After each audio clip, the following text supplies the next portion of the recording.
दोस्तों एक नातिन रहती है और वह नातिन है अपने प्रेमी के साथ मिलती है, यानी कि प्रेमी के साथ ही अपने कमरे के अंदर रहती है। अपने घर पर प्रेमी को रात के समय बुलाती है और बुलाने के बाद में वह उसके साथ में कहते हैं कि आपत्तिजनक अवस्था में रहती है। रात का समय रहता है दोस्तों, दोनों हैं आपस के अंदर मिलते हैं और दोनों आपत्तिजनक अवस्था के अंदर रहते हैं, आपत्तिजनक स्थिति के अंदर दोनों रहते हैं। तो कहते हैं कि दोस्तों अचानक दादी की आंख खुल जाती है और दादी की आंख खुलती है तो दादी को आवाज़ सुनाई देती है कुछ खटपट की, और जैसे ही उसकी आंखें खुलती है और वो आवाज़ ये सुनाई देती है, दादी है उस कमरे में जाती है और कमरे के अंदर देखती है तो दोनों दादी की नातिन और उसका प्रेमी है दोनों ही आपत्तिजनक स्थिति में पाए जाते हैं। जैसे ही दादी कहते हैं कि शोर करने की कोशिश करती है, शोर मचाने की कोशिश कर ही रही थी कि जो नातिन का प्रेमी था वह उसे सिलबट्टे से, वहां पर सिलबट्टा पड़ा हुआ था दोस्तों, और सिलबट्टे से दादी के सर पर वार कर देता है। और जैसे ही सिलबट्टे से दादी के सर पर वार किया जाता है, सिलबट्टे के दो टूक हो जाते हैं और दादी है वहीं पर पड़ जाती है और पड़ने के बाद दादी की मृत्यु हो जाती है। दोस्तों कहते हैं कि दादी है वहीं तुरंत है दादी की मौत हो जाती है, और दादी की मौत होने के बाद में जो उसका प्रेमी था लड़की का, वह वहां से फरार हो जाता है, वह वहां से चला जाता है। अब नातिन है जो लड़की वह आराम से सोती है और जैसे ही सुबह होती है तो वह इस तरह का नाटक करती है कि उसे कुछ बात का पता भी नहीं था दोस्तों, इस तरह का बिहेव करती है और सब लोग हैरान रह जाते हैं कि आखिरकार ऐसा क्या हुआ। दोस्तों कहते हैं कि दादी का कसूर क्या था। दादी का कसूर यही था कि दादी ने नातिन को कहते हैं कि अपने प्रेमी के साथ मिलते हुए एक कहते हैं कि आपत्तिजनक स्थिति में देख लिया था। दादी का कसूर यही था और इसके चलते दादी की हत्या कर दी गई। दोस्तों लड़की ने ऐसा खौफनाक कदम उठाया जिसे जानकर के हर एक इंसान के रोंगटे खड़े हो जाते हैं। कहते हैं कि दोस्तों हर एक इंसान हैरान रह जाता है, एक नातिन ने अपनी दादी के लिए ऐसा किया। दोस्तों कहते हैं कि ऐसा नहीं करना चाहिए था, लेकिन फिर भी कहते हैं कि जब आपत्तिजनक अवस्था में दादी ने नातिन को देखा तो कहते हैं कि नातिन ने खौफनाक कदम उठा लिया जिसे सुन करके, जिसे देख करके हर एक इंसान के रोंगटे खड़े हो जाते हैं। दरअसल दोस्तों कहते हैं कि ये वीडियो है, कहते हैं कि दोस्तों ये कहानी है, यह बड़ी ही खौफनाक रहने वाली है। तो चैनल पर नए हो तो चैनल को सब्सक्राइब करना, वीडियो अगर अच्छी लगे तो वीडियो को लाइक करना। दरअसल दोस्तों ये कहानी है, ये उत्तर प्रदेश के जालौन जिले की है और जालौन जिले के अंदर कोच थाना क्षेत्र है, उसके अंदर एक भदेरवा गांव पड़ता है, जहां पर एक परमा देवी नाम की जो महिला रहती है, यानी कि उसकी उम्र 75 साल रहती है। अब दादी है वह अपनी पोती के साथ में कहते हैं कि वहीं रहती है, अपनी नातिन के साथ में रहती है। तो कहते हैं कि दोस्तों दोनों रहते हैं, उसका परिवार भी रहता है, लेकिन कहते हैं कि दोस्तों जो नातिन रहती है उसका नाम पल्लवी रहता है, पल्लवी उर्फ मिनी, यानी कि उसकी कहते हैं कि वह दोनों, और पल्लवी है वह एक लड़के से प्यार करती है जिसका नाम दीपक रहता है। दोस्तों वह दोनों एक दूसरे से मिलते जुलते हैं, काफ़ी समय से दोनों का प्यार है वह चलता रहता है, दोनों आपस के अंदर प्रेम प्रसंग के अंदर जुड़े हुए थे दोस्तों। लेकिन कहते हैं कि 11-12 तारीख की जो रात थी दोस्तों, वह रात के समय दीपक को बुला लेती है पल्लवी, और बुलाने के बाद में दादी है वह सो जाती है, और सोने के बाद पल्लवी कहते हैं कि अपने प्रेमी दीपक को वहां बुला लेती है, और बुलाने के बाद में कमरे के अंदर दीपक और पल्लवी है दोनों आपस के अंदर मिलते हैं जुलते हैं, और कहते हैं कि दोस्तों आपत्तिजनक स्थिति के अंदर रहते हैं। लेकिन कहते हैं कि जब खटपट की आवाज़ होती है, तो दादी की आंख खुल जाती है, और दादी की जैसे ही आंख खुलती है तो दादी उठती है, और उठने के बाद जैसे ही दादी कमरे के अंदर देखती है तो दीपक और पल्लवी है वह आपत्तिजनक स्थिति के अंदर थे, और जैसे ही ऐसा देखती है दादी तो दादी शोर मचाने की कोशिश करती है। लेकिन कहते हैं कि दादी शोर मचाने वाले ही थी कि दीपक है वहां पर पास में ही पड़ा हुआ एक सिलबट्टा रहता है, और सिलबट्टे से दादी के सर पर वार कर देता है। दादी के सर पर वार करने से दादी है तुरंत वहां गिर जाती है, और गिरने के बाद में कहते हैं कि दोस्तों दादी की मौके पर ही मृत्यु हो जाती है।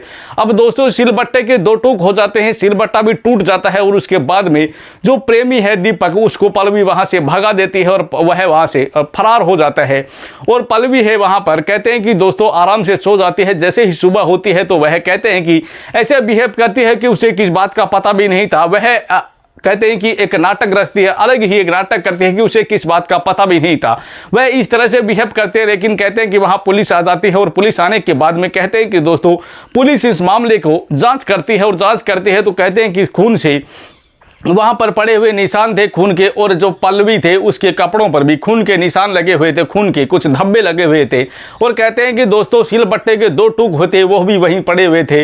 और जो दादी थी उसके भी कहते हैं कि उसकी मौके पर ही मृत्यु हो जाती है। परमा देवी की वहां मौके पर ही मृत्यु हो जाती है। कहते हैं कि 75 साल की दादी की सिलबट्टा सिर पर मार करके उसकी हत्या कर दी जाती है। दोस्तों कहते हैं कि पुलिस है वह उसको पूछताछ करती है, और पूछताछ करती है तो पता चल जाता है। और जैसे ही पल्लवी को देखा जाता है तो पल्लवी के कपड़ों के ऊपर कहते हैं कि दोस्तों कुछ खून के धब्बे दिखाई देते हैं। तो पुलिस को तुरंत शक हो जाता है, और तुरंत शक होने पर पुलिस है तुरंत उसे पकड़ लेती है। और पकड़ने के बाद उसे पूछताछ करती है। तो पूछताछ करने के बाद में कहते हैं कि पल्लवी है पूरी आपबीती बता देती है।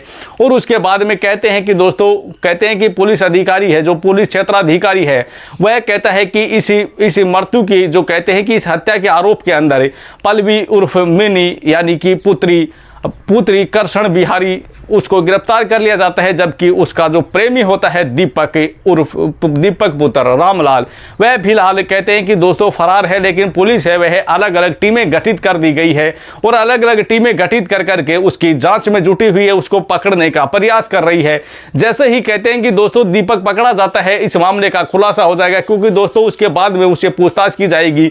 और फिलहाल दोस्तों कहते हैं कि दीपक की छानबीन चल रही है, और जैसे ही दीपक है वह पकड़ा जाएगा तो दोस्तों कहते हैं कि उसे भी कड़ी से कड़ी सजा दी जाएगी, और उसे भी जेल की सलाखों के पीछे डाल दिया जाएगा। तो दोस्तों ये कहानी आपको कैसी लगी कमेंट बॉक्स में जरूर बताना।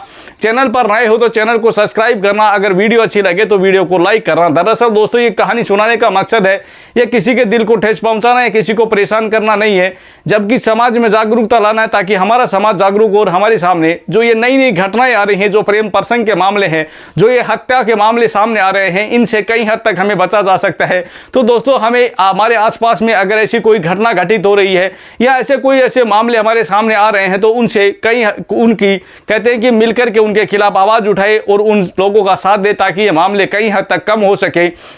लेकिन कहते हैं कि दोस्तों ये मामले हैं दिन प्रतिदिन बढ़ते जा रहे हैं, रुकने का नाम नहीं ले रहे हैं। दोस्तों आए दिन एक न एक प्रेम प्रसंग का मामला सामने आता है, कहीं हत्याएं हो जाती है प्रेम प्रसंग के अंत।